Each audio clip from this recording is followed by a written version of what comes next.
Hello, this is Myesha Marie coming to do our Reading the Bible together. And today we're back over in the Old Testament. We're reading 1 Samuel chapter 1 from the New Living Translation, and we're going to go ahead and get started. There was a man named Elkanah who lived in Ramah, in the region of Zuph, in the hill country of Ephraim. He was the son of Jeroham, son of Elihu, son of Tohu, son of Zuph, of Ephraim. Elkanah had two wives, Hannah and Peninnah.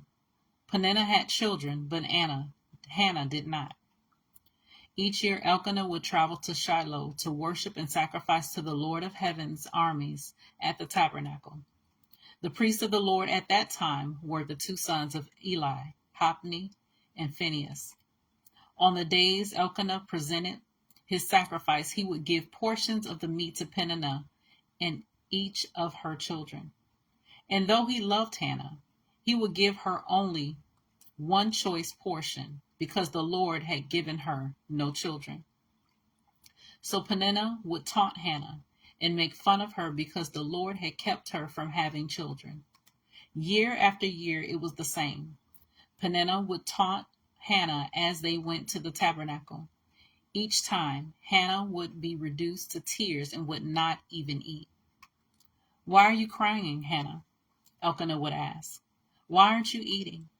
Why be downhearted? Why be downhearted just because you have no children? You have me. Isn't that better than having 10 sons?" Once after a sacrificial meal at Shiloh, Hannah got up and went to pray. Eli the priest was sitting at his customary place beside the entrance of the tabernacle. Hannah was in deep anguish, crying bitterly as she prayed to the Lord. And she made this vow: "O Lord of Heaven's armies, if you will look upon my sorrow and answer my prayer and give me a son, then I will give him back to you. He will be yours for his entire lifetime, and as a sign that he has been dedicated to the Lord, his hair will never be cut." As she was praying to the Lord, Eli watched her.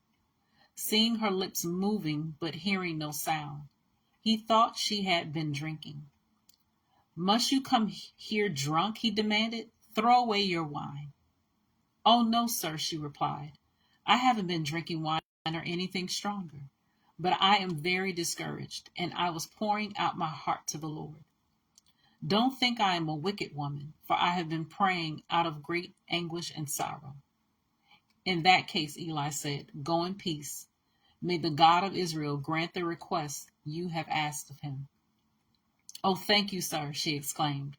Then she went back and began to eat again, and she was no longer sad. The entire family got up early the next morning and went to worship the Lord once more. Then they returned home to Ramah. When Elkanah slept with Hannah, the Lord remembered her plea, and in due time she gave birth to a son. She named him Samuel, for she said, "I asked the Lord for him." The next year, Elkanah and his family went on their annual trip to offer a sacrifice to the Lord and to keep his vow, but Hannah did not go. She told her husband, "Wait until the boy is weaned. Then I will take him to the tabernacle and leave him there with the Lord permanently." "Whatever you think is best," Elkanah agreed. "Stay here for now, and may the Lord help you keep your promise." So she stayed home and nursed the boy until he was weaned. When the child was weaned, Hannah took him to the tabernacle in Shiloh. They brought along a 3-year-old bull for the sacrifice and a basket of flour and some wine. After sacrificing the bull, they brought the boy to Eli. "Sir, do you remember me?" Hannah asked. "I am the very woman who stood here several years ago praying to the Lord. I asked the Lord to give me this boy, and he has granted my request. Now I am giving him to the Lord, and he will belong to the Lord his whole life." And they worshiped the Lord there. So that was 1 Samuel chapter 1 from the New Living Translation. And as always, continue to search the scriptures daily to see what is true.